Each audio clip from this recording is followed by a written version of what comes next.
Are you looking to promote your business? Perhaps a video for your website? Or maybe just a story to tell? If so, then you are a name to know. I am your host, Alicia Figueras, and A Name to Know provides a stimulating 10-minute interview for your business. For more information, give us a look at anametoKnow.com. Why? Because you are a name to know.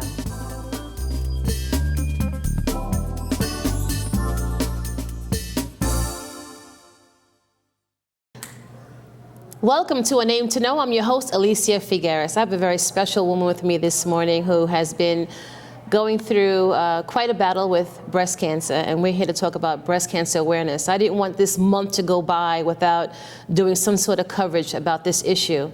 With me, I have Reverend Theresa Bedford. Reverend, thank you so much for being with me today. Thank you. It's a pleasure to be here. You have had quite a story. I've been following your journey for the last couple of years. You want to share with me how this all started?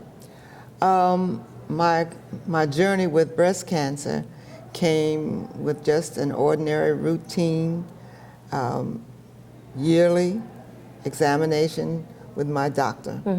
And he, as always, has said, all right, I'm going to do a breast exam in the office, and then you go get your mammogram, which is the way it's been for all the years that I've been doing it. I am a person who goes regularly for my checkups. I'm saying all that is because I go regularly for my checkups, and yet I still had the issue. So Right. For those who don't go for their regular checkups, you don't know what is happening. But after that, I went and had my mammogram, and they saw some suspicious cells, and it just went from one stage to another in terms of initial mammogram, come back. And the interesting thing is the way that the health professionals kind of let you know that you need to come back, because they send you certified mail. So when you get the certified letter, you know. Really? Oh. Oh, I didn't know that. Yes, you get a certified. I have to go to the post office, sign for it, get it. Well, the first one was not too, so I have to go back for another one. Then I got another certified letter. I took quite a few days to do that, and I have wonderful mail people who deliver my mail, and they know me well. They go to my church, and when I didn't come pick the second letter up, they brought it to me, to where they knew I was going to be, and that was at the church. Yes.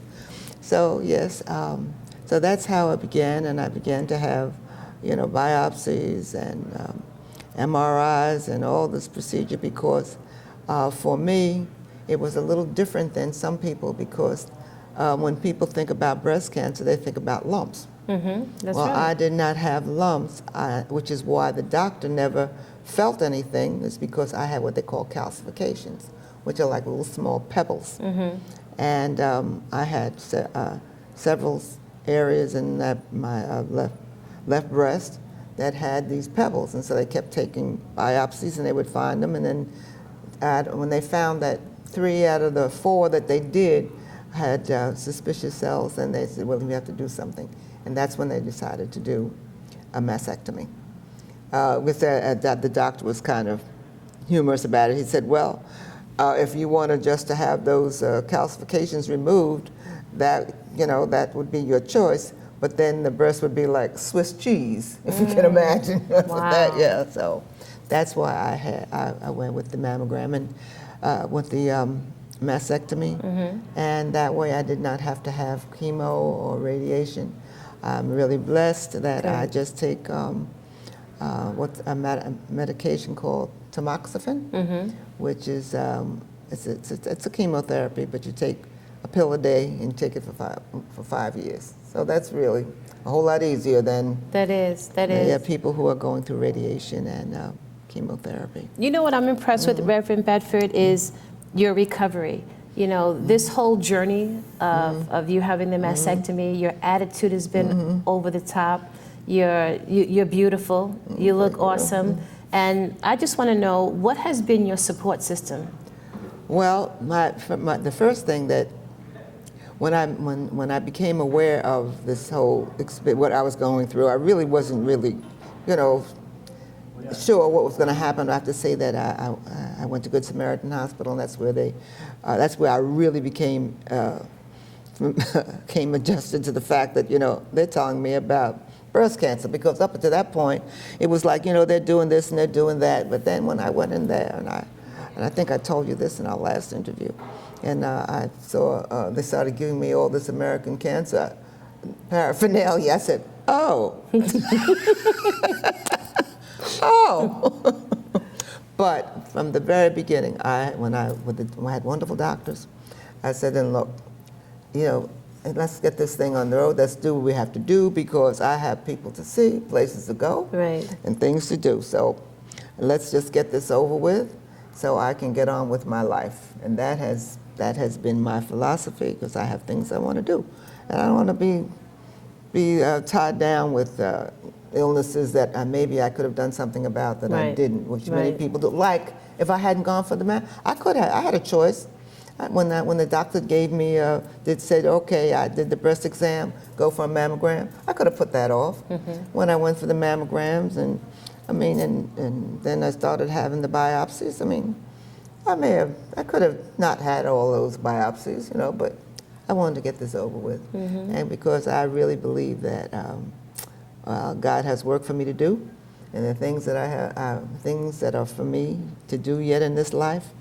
And now that I am truly a survivor. That's what they call people who have breast cancer and have accomplished whatever it is they had to do, whether it was chemo or whatever. Even people who are still in the process.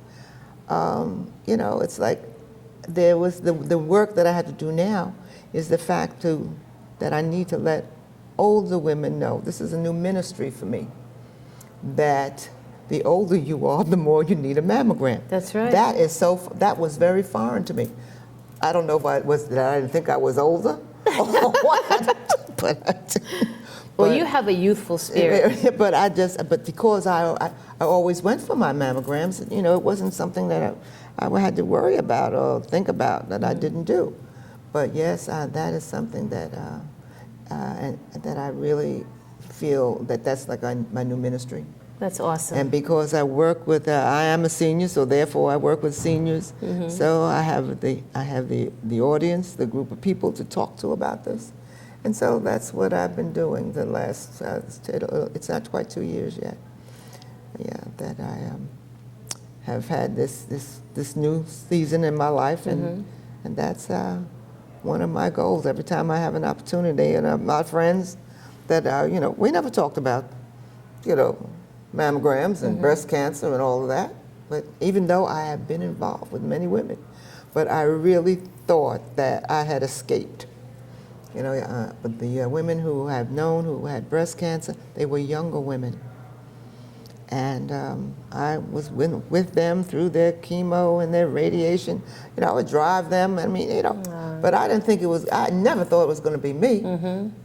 But we never do. Here I am. Yeah. So, Reverend, in your opinion, why do you think it is that women of color, more women of color, are diagnosed with breast cancer as opposed to their counterparts? Well, I don't know if it's what the statistics are saying about those who are diagnosed, but the big problem is that many times African American women don't get the care that they need. They are resistant to going in and having more follow-up. So we don't get the care we need, and so many of us, we die faster. But I hear, now that I'm in with this whole group of older women, I hear things like, oh, it hurts. Just getting a mammogram? Yes, getting a mammogram, yeah. Oh, come on. But I didn't know that was an issue until. Yeah, but it does hurt, but it says a short time of discomfort. Yes, can mean the difference of whether you're going to have a fulfilling life or you're going to be miserable or sick and die. Yeah, so that's one thing. And then with some older women, they feel like, well, their life is like over, to a point. So they don't really want to go through, the treatments. And so our incidence of death due to breast cancer is higher because we are reluctant, frightened, some people don't know where to go. You know, when there's so much information around. There is. And one of the great support groups that I've had has been with the Sister to Sisters of Greater Long Island. You're familiar with them? And when I don't even know how the word got out that I had breast cancer, but they came to my house and talked to me and introduced me to the group, and the group has been a really great support. And things like, not getting early detection, that's a problem. People wait. They're fearful of how they're going to pay for it. But, Medicare, Medicaid, they take care of it, and there are many other opportunities for people to have their care taken care of financially. But you have to speak about it. You have to let somebody know. Nobody's going to know you have this problem. And don't be shy about it. You know, a lot of women of color are known historically to care for everyone in their family except for themselves. That's right. They leave themselves for the last, and that's not healthy. No, it's not. Because if we're not healthy, how are we going to take care of anybody else? Right? That's right. That's absolutely right. So I learned here lately that if you test for a mammogram and you're negative, they say that you should not come back for 3 years. I think that's ludicrous. Yes, it is. Yes, it is. And that's just something people have to take on themselves and say, no, I'm not accepting that. No, you need a year. Unacceptable. That's crazy. Yearly. And then women that have that are very massy in their breasts need to get a sonogram in addition to the mammography, because the mammography will not pick up anything. No, it doesn't.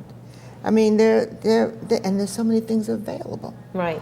That's the wonderful thing. And we here, well, like here particularly on Long Island, we're on Long Island. We're so fortunate that there's so many opportunities where there are women who live in rural areas, and they don't have the opportunities we have. And so, we have to begin to think about, what's going to happen with them. And I have a daughter who lives in North Carolina, and she lives in a rural area. And one of the things that I had, kind of have in the back of my mind is to begin to try to do something in a way of trying to educate them, like going to them, as opposed to trying to get them to come somewhere. So I don't know how that's going to work out, but I just know that, there are women who just don't know, and that is a very sad commentary. People don't know. I think you're doing an awesome job by sounding the trumpet about the realities of breast cancer and breast cancer awareness. And I think that with this issue, we can't stop. No, we can't be shy, and no matter who we're speaking with, we have to be expressive, because so many women are being diagnosed and dying. That's right. That's right. That's right. As well as men. Yes, men too. We haven't come to the point where that is really something that is in the forefront. We know it when you see it in the literature. But, well, one, I haven't known any men that have been diagnosed with breast cancer, but it is so. And also women who have a history of, if their mother or their sister, they really need to be more conscious of the fact that it could be. But it does not necessarily mean because there's no history for me. Wow. My mother did not have it. I don't know about my grandmother, because we didn't know about breast cancer at that time. Since I have been diagnosed, a few cousins have said, oh, I was, the secrets, the family secrets. Wow.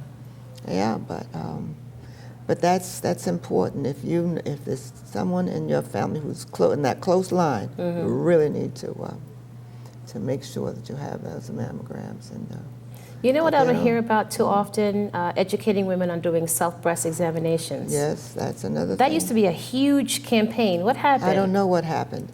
I haven't heard about it like you in quite a while. The literature, they mention it, but it's not like it used to be. So I don't know what that is all about. But things change all the time.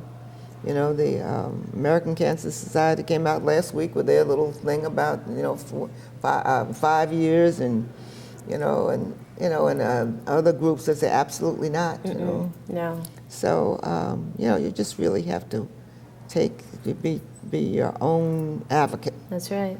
And make sure you do. I had surgery July of 2014, and so my mammogram was due in April. Thank God there were no problems. Good. So that's the thing. Regular mammograms. That is and to tell other people, encourage other women. They're scared or they don't want to or denial. Yeah. So. Well, you are definitely the poster child for the woman of color senior citizen breast cancer awareness. And that's a different that whole senior citizen thing. I'll tell you. And a friend of mine said to me the other day, "Oh, I'm so surprised. You're an intelligent woman, and you didn't know that breast cancer was so prevalent among older." I said, "No, I did not, because I didn't know any older women who had breast cancer." As I said, I think it's about 9 now of my close friends who I have funeralized who had breast cancer, but they were younger. Being younger, maybe, like 55, maybe they're 60, but I was 75 years old. Now, breast cancer, what is this, But that's the way it was. Thank God you're a survivor. Yes, I am. I'm a survivor, and I'm grateful that all I have to do is take this little pill every day. I have lots of doctors, but that's another thing. You got to keep up with the doctors. Another piece is that when there's evidence of breast cancer, then you need to be seen by a gynecologist frequently, because it increases the whole possibility of uterine cancer. So that's another piece you have to think about. But who wants to think about it? But on the other hand, I'm just grateful that I have good doctors, a good gynecologist, good surgeons, and it's all going well. I'm glad to be here with you, that I can have an opportunity to say a word. I always love being with you. Reverend, thank you so much for sharing. Yes, really appreciate it. It's my pleasure being here. Reverend Theresa Bedford, another name to know.